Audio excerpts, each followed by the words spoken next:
All right, so very high expectations ahead of the State of the Nation address tomorrow night, 7 p.m. The President expected to address issues, of course, of high unemployment, also the struggling economy, and that's just to talk about a few of the issues. So, my partner in news, I miss her terribly, Tumelo Mototwane, you're in beautiful Cape Town for us this morning. Hyde Park is missing you. So, where do we find you this morning, and what are some of the issues that you think are going to be coming up? I also know you have someone with you. Absolutely, I do, Gareth. We're still at the Cape Town station. This is the taxi rank where you can see me already buzzing, people walking around, commuting to their various destinations. However, I'm standing here next to Mr. Hlongwane, the SG of Youth in Business South Africa, supposed to hear what their views are in terms of expectations from the President come Thursday. Mr. Hlongwane, thank you so much for your time and welcome to the South African Morning. Now, you represent the interests of the youth in business. What are some of the challenges and concerns do you think worry youth in business at this particular time? Good morning, Tumelo, and your viewers at home. The biggest challenge faced by young people currently is the availability of funding for their entrepreneurial endeavors. And without the availability of funding, which in this case is resources in terms of the 4 economic factors that they need to make their businesses a success. And funding is a critical one because it's like fuel in the car, and the car cannot move without fuel. So the biggest challenge currently faced by young people is access to funding and access to opportunities, because those two things work hand in hand. And without those two, their entrepreneurial endeavors are doomed. I know we do anticipate what the President will say about, issues surrounding youth in business. In this instance, we know that, as you mentioned, red tape being one of the barriers of entry into business opportunities. But, have you tried to engage with government? And if so, what has been their response so far? So, Tumelo, YIPSA this year is 7 years old, and in its 7 years of existence has been numerously trying to lobby government to give young people an ear.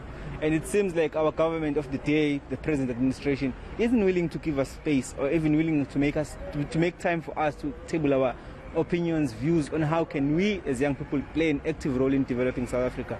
We have wrote numerous, countless proposals to government, asked for them to meet with us. Even in the last pre-SONA youth dialogue, I was here and I tabled very, very basic recommendations to the President and his office, but it's saddening to see that none of those recommendations were taken, and none of them are even given a chance to see the light of day. Yeah.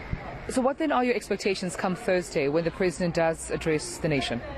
The same old, but I wish President Cyril Ramaphosa can act decisively when it comes to issues on fighting youth unemployment.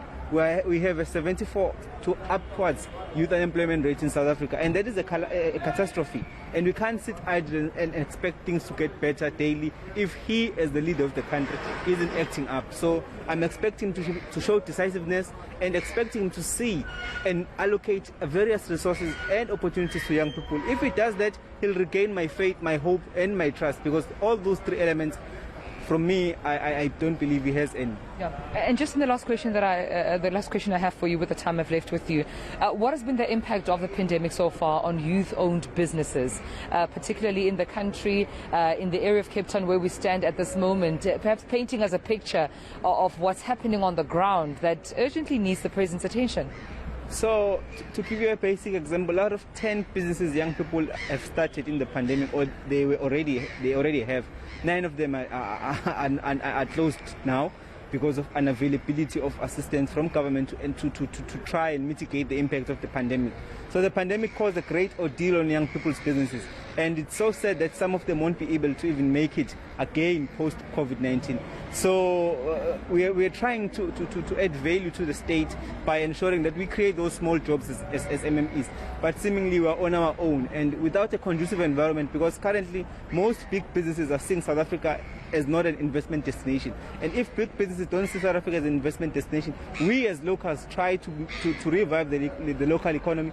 And without the support, without the buy-in from government, and without the resources we need to make that happen, it becomes a tough challenge for us. All right, Mr. Hlongwane, thank you so much for your time this morning. There you have it, Gareth. Bright Hlongwane is Secretary General of Youth in Business South Africa, just laying down some of the concerns they have with regards to the lack of implementation of certain policies, but also support from the government side, hoping that the President would, of course, recommend a way forward for the youth in business, but also making mention of some of the concerns that they have as youth, trying to partner up with government to, of course, alleviate the economy in the country.